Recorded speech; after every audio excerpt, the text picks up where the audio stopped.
everyone, welcome to your science class. How are you all today? कैसे हैं आप लोग सब आज? Good, very nice. I am also good. Very nice. I am also good.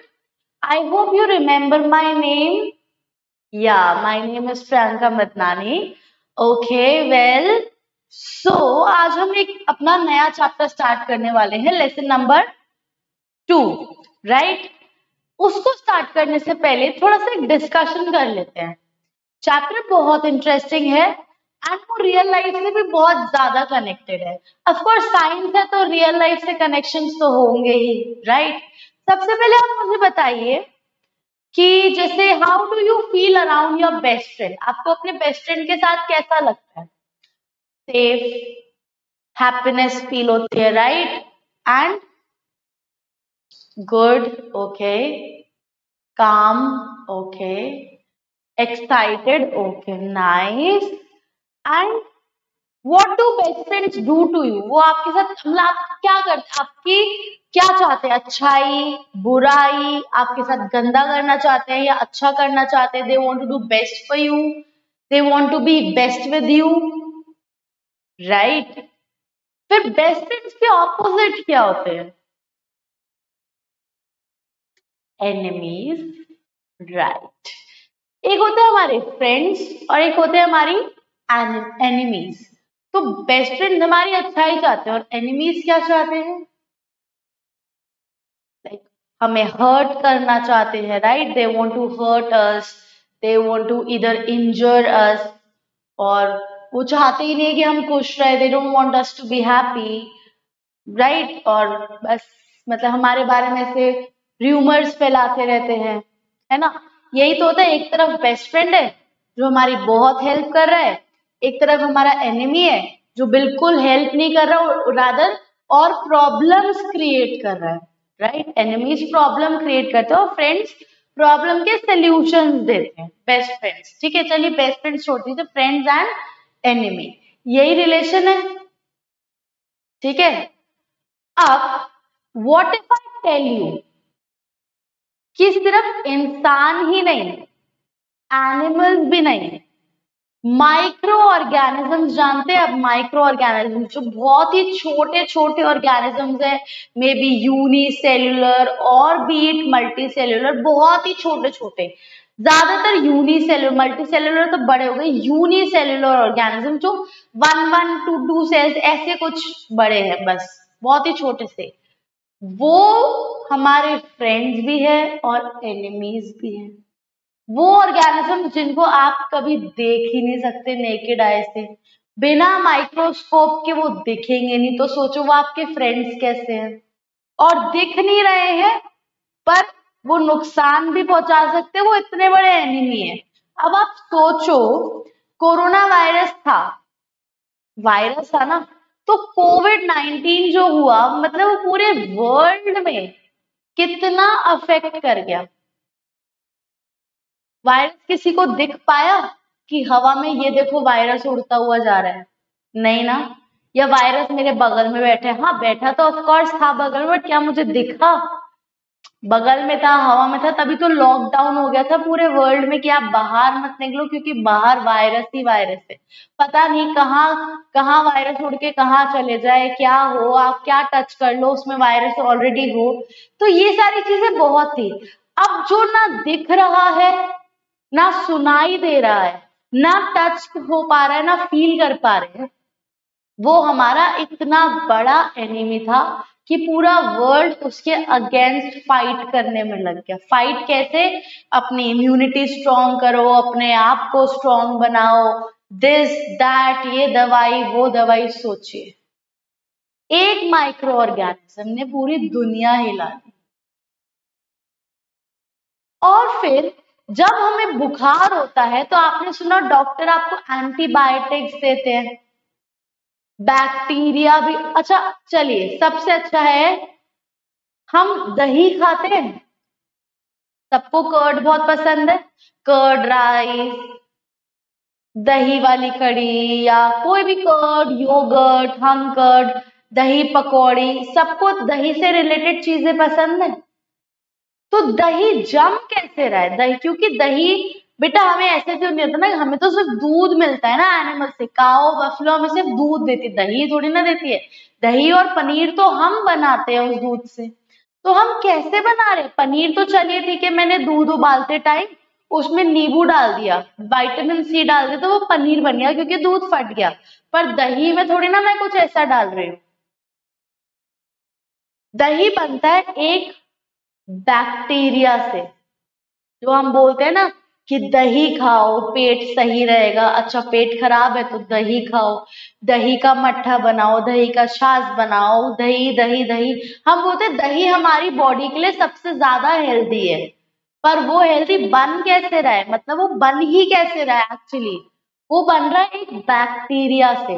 अब आप सोचो वो बैक्टीरिया भी हमें नहीं दिख रहा, अगर आप दही को माइक्रोस्कोप में देखोगे तो शायद आप दही खाना छोड़ दो, क्योंकि एक नहीं उसमें सैकड़ों बैक्टीरिया होते हैं। पर कभी देखना मत, क्योंकि नहीं खाओगे तो फिर नुकसान अपना ही है, क्योंकि दही हमारे लिए बहुत हेल्दी है। सोचो एक तरफ एक बैक्टीरिया जो दिख नहीं रहा है, फील नहीं हो रहा है, वो हमारा फ्रेंड है, और एक तरफ दूसरा ऑर्गेनिज्म जो वो भी नहीं दिख रहा, फील नहीं हो रहा, वो हमारा एनिमी है।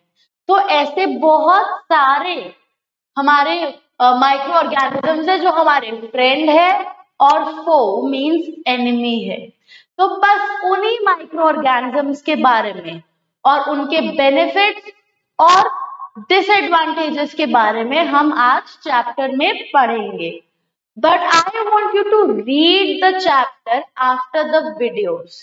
ये चैप्टर 3 वीडियोज में खत्म होगा, बट हर एक वीडियो के एंड में मैं आपको एक ही चीज बोलूंगी, read the chapter on your own, because उसके बिना आपको समझ नहीं आएगा, वोकैबुलरी नहीं बिल्डअप होगी। Got it? Fine. Vocabulary words क्या है वो मैं आपको यहाँ क्लियर कर दूंगी चैप्टर में, once we read it together, पर उसके बाद आपको खुद से रीड करना पड़ेगा। ओके चलिए let's start. Microorganisms, friend and foe. In this chapter, you will learn about microorganisms, of course, microorganisms and us. That means microorganisms और हमारे बीच का relation. Food preservation, nitrogen cycle, where do microorganisms live? Harmful microorganisms, nitrogen fixation. Okay, these are the points जो हम cover करेंगे आज की videos में। हम लोग बढ़ते हैं आगे।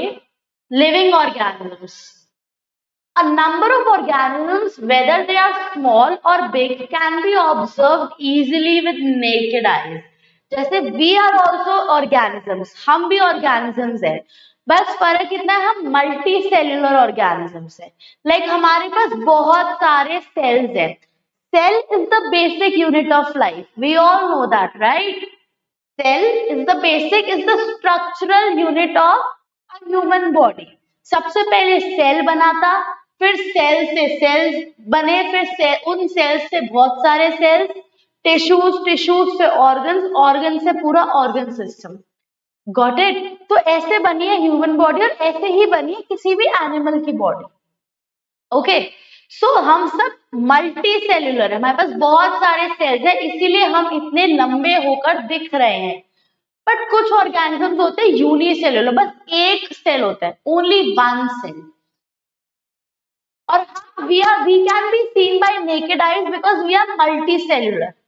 तो इतना बड़ा सेल तो छुप नहीं सकता, right? There are also a number of living organisms that cannot be seen with the naked eyes। They can be seen only when they are magnified। कुछ ऑर्गेनिजम्स ऐसे हैं जिनको मैग्निफाई करते हैं, जैसे माइक्रोस्कोप में देखते हैं तो बहुत छोटी सी चीज माइक्रोस्कोप में बड़ी दिखती है। मैग्नीफाइंग ग्लास आपको पता होगा डिटेक्टिव्स यूज करते हैं, राइट? बहुत छोटी छोटी चीज को बिल्कुल वो जूम आउट कर देते हैं, ठीक है? Fine. The scientists have made use of microscopes to observe them। Microscopes of different magnifications have been used to observe the small organisms। अब माइक्रोस्कोप जैसे हमारा कैमरा होता है, हम जूम इन जूम आउट करते हैं एज पर आवर नीड्स। कोई चीज पास में है तो उसको हम दूर करने की कोशिश करते हैं, कोई चीज दूर है तो उसको हम जूम इन करते हैं कि बिल्कुल जूम कर दो कि वो चीज हमें दिखने लगे, राइट। तो ऐसे ही माइक्रो ऑर्गेनिजम्स को देखने के लिए भी मैग्निफिकेशंस चेंज करने पड़ते हैं। मैग्निफिकेशंस मीन जूम करने की कैपेबिलिटीज को चेंज करना होता है। जैसे आपको पता होगा, जैसे लोग कैमरा लेके फोटोज खींचने जाते हैं, DSLR which is in trend these days, तो उसके लेंस होते हैं, कोई इतने बड़े लेंस लेके जा रहा है, कोई छोटे से lens, depending upon the requirements कि उनको कितनी दूर पास की कितनी चीज, मतलब क्या क्या तरीकों से फोटोज खींचनी है।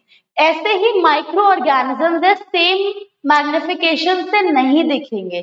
कोई हल्के से जूम से दिख जाता है, कोई बहुत ज्यादा जूम करना पड़ता है तब जाके दिखता है। Got it? For example, you might have seen during the rainy season moist bread gets spoiled and its surface gets covered with grayish white patches. If you observe these patches through a magnifying glass, you will see tiny black rounded structures. What are these structures and where do these come from? अब जैसे होते हैं ना bread, mummy बोलती है ये bread सड़ गई है, इसको मत खाना, इसमें फंगस लग गया है।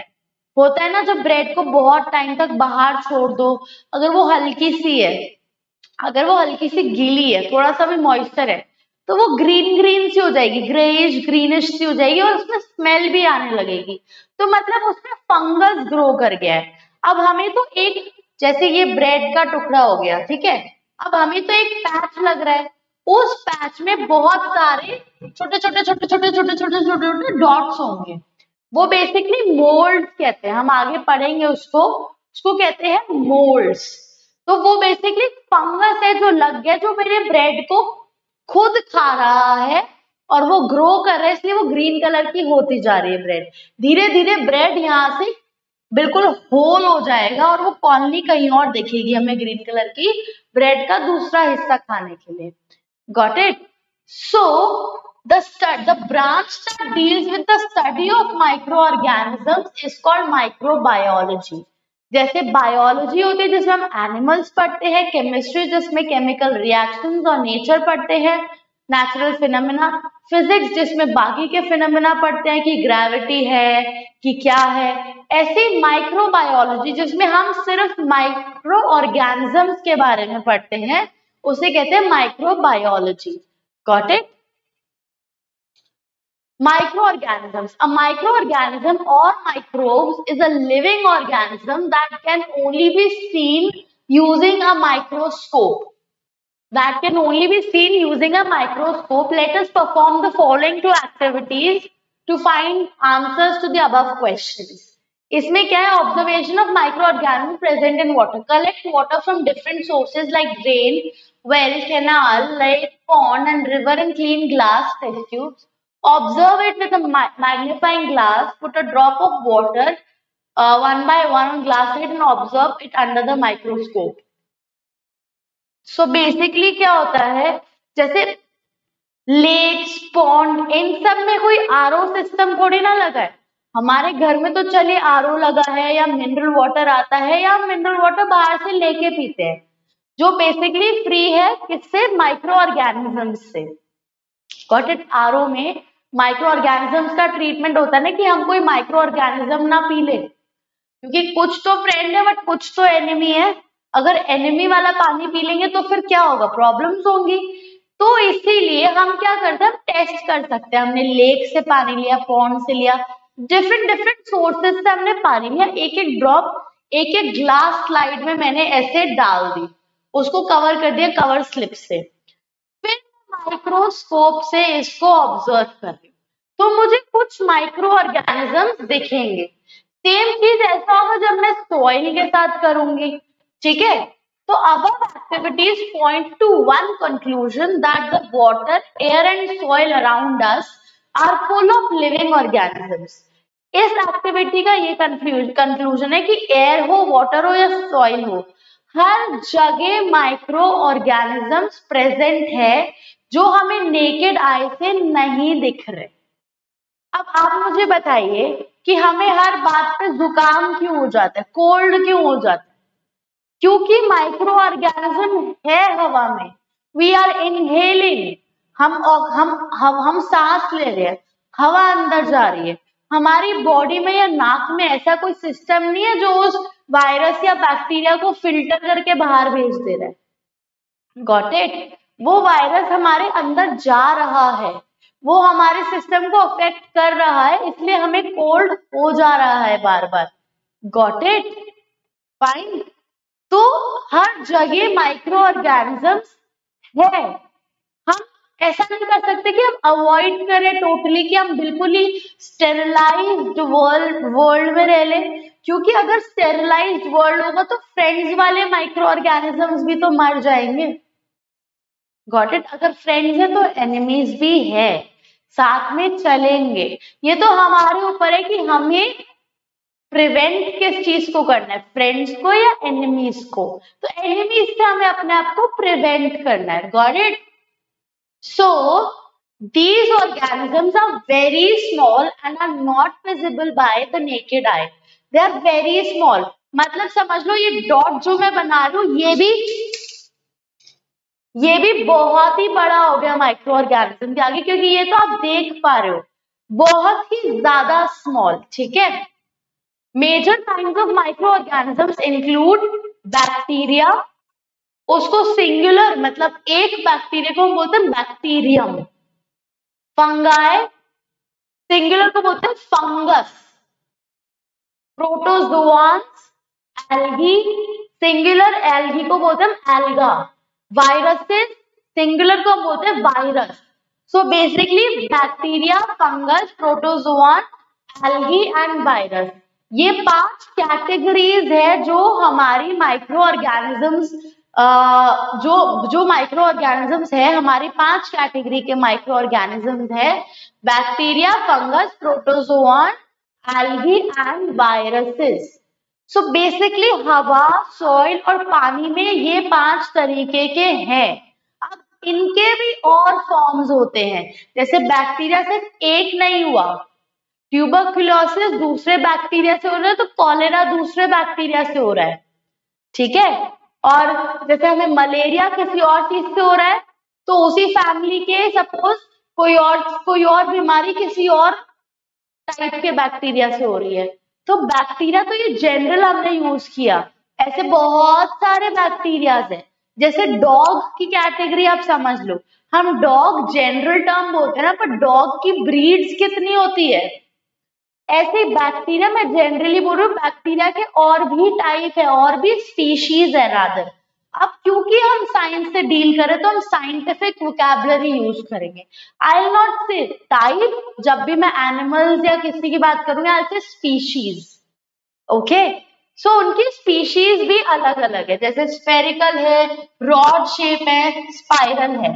वायरसेस में हो गया बैक्टीरियोफेज बोलते हैं ऐसे, एस्परगिलस, पेनिसिलियम, ब्रेड मोल्ड, जो ब्रेड में होता है वो ये है मोल्ड, जो मैं आपको कह रही थी ना molds. So this is from the family of fungus. Amoeba, single cell, ये सबसे बेस्ट एग्जांपल है सिंगल सेल का। Paramecium, chlamydomonas, spirogyra, these are the types of algae and amoeba and paramecium are protozoa. ठीक है? Viruses are the smallest of all microorganisms. They are quite different from other microorganisms. Virus जो है सबसे small है और वो बाकियों से डिफरेंट है। किस तरीके से? जैसे बैक्टीरिया है, वो बाहर जो है हमारी बॉडी से बाहर वो जिंदा है। ठीक है? वो इट्स अलाइव, स्टिल अलाइव, हमारे अंदर जाके भी वो जिंदा है, बाहर भी वो जिंदा है। पर वायरस जो है वो बॉडी के बाहर it's not alive, it's in its inactive stage, बिल्कुल डेड स्टेज। वायरस को जिंदा रहने के लिए एक होस्ट बॉडी चाहिए होती है, B it of an animal, B it of a human being. ठीक है? Got it? तो यही रीजन था कि लॉकडाउन हो गया, आप बाहर मत निकलो, कोरोना वायरस हवा में है। तो अगर सपोज मान लीजिए कोरोना वायरस इधर हवा में है, इस आसपास है, अगर ना आप उस हवा को ब्रीथ करो, ना मैं करूं, ना मैं उस हवा को बॉडी से टच होने दूं, ना आप, हम कांटेक्ट में नहीं आए, तो थोड़ी देर बाद, से फॉर 11-12 घंटे बाद वो वायरस डेड हो जाएगा, ठीक है, क्योंकि उसको कोई होस्ट बॉडी नहीं मिली अपने आप को अलाइव रखने के लिए। सो ये रीजन था लॉकडाउन का कि आप बाहर निकलो मत, तो वायरस आपके कांटेक्ट में आएगा नहीं, ठीक है। पर एक बार अगर वायरस कांटेक्ट में आ गया तो उसकी लाइफ साइकिल आपकी बॉडी के अंदर बहुत लंबी चलती है। वैसे तो वो जिंदा भी नहीं रहता, पर बॉडी के अंदर तो वो मर ही नहीं पाता, मतलब इतनी लंबी लाइफ साइकिल चलती है, इतने दवाई लो, ट्रीटमेंट करो, ये करो। और कोरोना का तो आपने सुना ही है कि क्या हाल हुआ था। Got it? सो वायरस अलग भी है और बड़ा डेंजरस भी है। They are quite different from other microorganisms. Strictly speaking, they cannot be grouped along with living things and microorganisms. Now उनको हम living thing consider कर सकते हैं ना, exactly microorganism, वो कुछ बीच के ही हैं। लिविंग थिंग तो तब बोलूंगी ना जब बाहर भी लिविंग हो, वो बाहर लिविंग ही नहीं है होस्ट बॉडी के। होस्ट बॉडी बेसिकली वो होती है जो वायरस जिस बॉडी के अंदर जाके अपनी साइकिल स्टार्ट करता है। जैसे मैं पार्टी थ्रो कर रही हूँ, मैं आप लोग को बुला रही हूँ, तो मैं आपको पार्टी दे रही हूँ, तो मैं होस्ट हो गई। Got it? So this is the matter. They lie on the border line dividing the living things from the non-living things. This is because they lack a cellular structure called non-living feature, but can reproduce only inside the cells of host organisms. Fine. ये ऐसा इसलिए क्योंकि जो हमारा cellular structure है, जैसे आपको पता होगा plant cell, animal cell, cell wall है, सेल ऑर्गेनीज है, माइटोकॉन्ड्रिया है, न्यूक्लियस है, वैक्यूल है, प्लाज्मिड है, गोल्जी अपैरेटस है, ये सब आपने सुना होगा, राइट। वायरस के पास ये सब नहीं है क्योंकि बेचारे में एक ही तो सेल है, उसमें भी बेचारा उसी में वो डाइजेस्ट भी कर रहा है खाना, उसी में वो इंजेक्शन भी कर रहा है खाने का। जैसे हमने ग्रेड 7 या ग्रेड 6 में पढ़ा होगा कि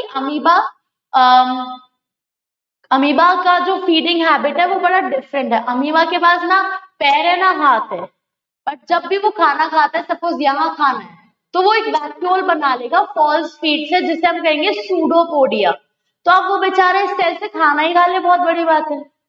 उसमें मैं ऑर्गेनिज्म भी डाल दूं, फिर उसको मैं ग्रो भी करा रही हूँ, फिर सब कुछ हो रहा है, तो जान ही नहीं है ना, सेल चाहिए, सेल ग्रो करने के लिए सेल्स चाहिए। ओके, देन नेक्स्ट है, where do microorganisms live? Microorganisms may be single celled like bacteria, some algae and protozoa, or multicellular such as algae and fungi. They can survive under all types of environment ranging from ice cold climate to hot springs and deserts to marshy lands. They are also found inside the bodies of animals including humans. Some microorganisms grow on other organisms while others exist freely. They are also found at the bottom of sea. So microorganisms हर जगह है, desert में भी है, तो बहुत पानी वाली जगह भी है, और पानी के अंदर भी है, सी में, बिल्कुल डीप सी में भी माइक्रो ऑर्गेनिजम्स है। डिपेंड करता है उनकी रिक्वायरमेंट क्या है, ठीक है। हमारी बॉडी के अंदर भी माइक्रो ऑर्गेनिजम्स है, एनिमल्स के बॉडी के अंदर भी माइक्रो ऑर्गेनिजम्स है। जिनको होस्ट बॉडी चाहिए ग्रो करने के लिए, वो कोई ना कोई एनिमल या उसकी बॉडी ले लेता है, ह्यूमन की ग्रो करने के लिए ले लेता है। एज बाय चांस वो घुस गए, बाय एनी मैटर वो घुस गए बॉडी में, तो वो होस्ट बॉडी हो गई, वो उसमें ग्रो करेंगे। Microorganisms are also present in dead and decaying organic matter. These organisms help in the release of minerals to the soil after the death of living organisms. आपने देखा होगा, अगर आप बनाना पील जमीन पे फेंक दो या गड्ढा बना के उसमें गाड़ दो, तो थोड़े टाइम बाद, टाइम मतलब 1-2 घंटे नहीं, मे बी 1-2 हफ्ते बाद आपको वो बनाना पील दिखेगा ही नहीं उस गड्ढे में। क्यों? क्योंकि वो तो माइक्रो ऑर्गेनिजम्स खा गए, वो डेड था, वो डेड और डिकेइंग बिल्कुल सड़ा गला मरा हुआ सा तो बनाना पील था, वो उसमें माइक्रो ऑर्गेनिजम्स चढ़े और वो उस माइक्रो ऑर्गेनिज्म उसको डिकम्पोज करके वो पूरा खा गए, वो मिट्टी बन गया, वो मिट्टी में मिल गया, ठीक है। Microorganisms like amoeba can live alone while others like bacteria and fungi may live in colonies. So basically alone और colonies का मतलब क्या है? जैसे हमारा इंडिपेंडेंट हाउस है, हम रोड के साइड में कहीं घर है, वो हमारा खुद का अकेले का घर हो गया. बट अगर हम किसी कॉलोनी के अंदर है तो उसमें बहुत सारे घर होते हैं, पार्क भी होता है, शॉप भी होती है, बहुत पूरी एक सोसाइटी में कॉलोनीज होती है, एक मोहल्ला बेसिकली. Got it? फाइन. तो बैक्टीरिया और फंगाई को तो पूरा मोहल्ला चाहिए रहने के लिए, और अमीबा एक अकेला काम चला लेता है. ठीक है. Some microorganisms like parasites either outside or inside the body. Parasites live either inside or outside the body of other organisms. The nose, throat, mouth, and intestine, or maybe animals or even human beings, are inhabited by a number of microorganisms. Some microorganisms, however, cause diseases. For example, malaria is caused by a protozoan Plasmodium, which lives as a parasite in the blood of human beings. Okay. हम बोलते हैं ना malaria protozoan से हो रहा है. मच्छर काटने से मलेरिया होता है, मच्छर काटने से डेंगू होता है, पर वो मच्छर बेसिकली प्रोटोजोन रिलीज कर रहा है हमारी बॉडी में, जो फर्दर अपनी लाइफ साइकिल कंटिन्यू कर रहा है, इसलिए हमें चिल्स होते हैं, कभी फीवर कभी ठंडा, कभी फीवर कभी ठंडा, ऐसे फील होता है. ठीक है. तो वो हमारी बॉडी में आ गया, अब उसको दूसरा होस्ट मिल गया, और मच्छर तो कितना सा होता है, और हमारी बॉडी कितनी बड़ी, कितना सारा ब्लड मिल गया. समझ रहे हैं आप? तो कुछ बैक्टीरिया फंगाई जिनको कॉलोनी चाहिए, अमीबा अकेला, और पैरासाइट कुछ अंदर हमारे होस्ट के अंदर होते हैं या होस्ट की बॉडी के बाहर वो अपना न्यूट्रिशन ले रहे होते हैं. पैरासाइट वो होते हैं जो दूसरी होस्ट बॉडी से अपना न्यूट्रिशन एक्सट्रैक्ट करते हैं. ठीक है. Got it? Microorganisms and us. Microorganisms play an important role in our lives. मतलब preparation of curd, bread, cake, idli, dosa, cheese, इन सब में माइक्रो ऑर्गेनिजम्स यूज हो रहा है. ठीक है. जो हम चीज बड़े मजे से खाते हैं ना, आई लव चीज, पर वो माइक्रो ऑर्गेनिज्म के थ्रू ही कन्वर्ट हो रहा है दूध चीज में. बट क्योंकि वो हेल्दी है, वो फ्रेंड वाला माइक्रो ऑर्गेनिज्म है, फो वाला नहीं. ठीक है. तो ये बहुत अच्छी चीज है. Medicine to produce antibiotic and vaccine. हमारी जो फर्स्ट वैक्सीन थी वो ही एक माइक्रो ऑर्गेनिज्म की मदद से होती है. ये आप मुझे नेक्स्ट वीडियो से पहले ढूंढ के बता देंगे. नेक्स्ट वीडियो में आप बताएंगे पहली वैक्सीन किसने बनाई थी और कैसे बनी थी. Food, cleaning the environment in industry to produce alcohol, wine, vinegar, in agriculture to increase soil fertility. जैसे सॉइल फर्टिलिटी इंप्रूव करने, जैसे मैंने आपको डेड एंड डिकेइंग मैटर पे माइक्रो ऑर्गेनिजम्स होते हैं, तो वो डेड एंड डिकेइंग मैटर जब डिकम्पोज हुआ तो उसके कुछ न्यूट्रिएंट्स सॉइल में मिल गए, और वो सॉइल हो गई फर्टाइल, बहुत अच्छी. उस सॉइल को हम यूज कर सकते हैं प्लांटेशन के लिए, एग्रीकल्चर के लिए. ठीक है. Got it? अब वो एक बनाना पील से कुछ नहीं होगा, बहुत सारे बनाना पील्स एक जगह गाड़ के हमें मैन्योर तैयार करना होगा, क्योंकि जो हम डालेंगे वो मैन्योर कहलाएगा. Got it? इतना बेसिक तो हम जानते ही हैं, right? Making of curd and bread. Making of curd and bread is a process with lactose. Milk में जो शुगर होता है उसे हम लैक्टोज बोलते हैं. Is converted into lactic acid by bacteria called lactobacillus. जो मिल्क के अंदर जो शुगर है उसको हम लैक्टोज बोलते हैं. फ्रूट्स के अंदर जो शुगर होता है उसे फ्रुक्टोज या फ्रक्टोज, हम फ्रक्टोज बोलते हैं.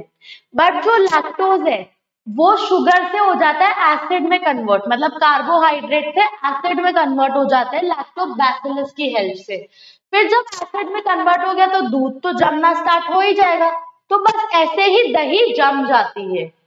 ठीक है. To make curd, take small amount of curd added to warm milk. Keep the milk containing vessel in a warm place.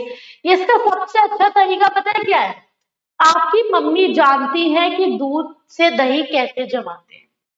आप इस चीज को प्रैक्टिकली सीखिए तो आप बेटर समझेंगे. Got it? जब तक प्रैक्टिकल नहीं करेंगे किसी चीज का आपको समझ में ही नहीं आएगा. Science is all about practicality. वो आपकी रियल लाइफ में कैसे अफेक्ट कर रहा है, आपको कितना काम आ रहा है. Got it? से बुक से पढ़ के कुछ नहीं होगा. और ये तो चैप्टर इतना इंटरेस्टिंग है. फ्रेंड्स, जो माइक्रो ऑर्गेनिज्म जो फ्रेंड्स है वो एक्टिविटी तो हम कैरी ऑन कर सकते हैं, राइट? एनिमीज वाली एक्टिविटीज नहीं करेंगे, बहुत खतरनाक है। Micro organisms are widely used in modern medicine. जो भी हम एंटीबायोटिक्स लेते हैं, जैसे आप समझ लीजिए antibiotics means against life, okay? जैसे हो गया आइसोलेटेड इधर बैक्टीरिया और fungi, streptomycin, erythromycin and tetracycline are some of the commonly known antibiotics which are made from fungi and bacteria. ठीक है, बहुत सारी डिसीजेस को ठीक करने के लिए, और जैसे हमें वायरल फीवर हो जाता है तो उसको एंटीबैक्टीरिया देते हैं, एंटीबायोटिक देते हैं, ठीक है, फीवर को कम करने के लिए, कंट्रोल करने के लिए। तो जो आइसोलेट हम करते हैं फंगाई और बैक्टीरिया से, वो streptomycin, erythromycin and tetracycline. Alexander Fleming was working on the culture of disease causing bacteria. Again, disease causing bacteria को हम क्या बोलते हैं? अगर हम एंटीबायोटिक्स बना रहे हैं, दवाई, अगर हम दवाई बना रहे हैं बैक्टीरिया से, हम उसको एंटीबायोटिक्स कह रहे हैं। तो जो डिसीज कॉज कर रहा है उसे क्या बोलते हैं? ये मैं आपको दे रही हूँ होमवर्क में, ताकि आप थोड़ा सा रिसर्च करें, थोड़ी आपकी रिसर्च स्किल्स इनहैंस हो। क्योंकि जब तक आप ये सारे एफर्ट्स नहीं करेंगे, तब तक आपको साइंस पढ़ने में ना तो मजा आएगा, ना समझ में आएगा, ना अप्लाई करने में अच्छा लगेगा। और फिर लाइफ भी तो साइंस ही है, राइट? तो हम मिलेंगे नेक्स्ट वीडियो में, आगे का चैप्टर कंटिन्यू करेंगे। आप रीड करिएगा और जो मैंने होमवर्क दिया वो जरूर करिएगा। बाय।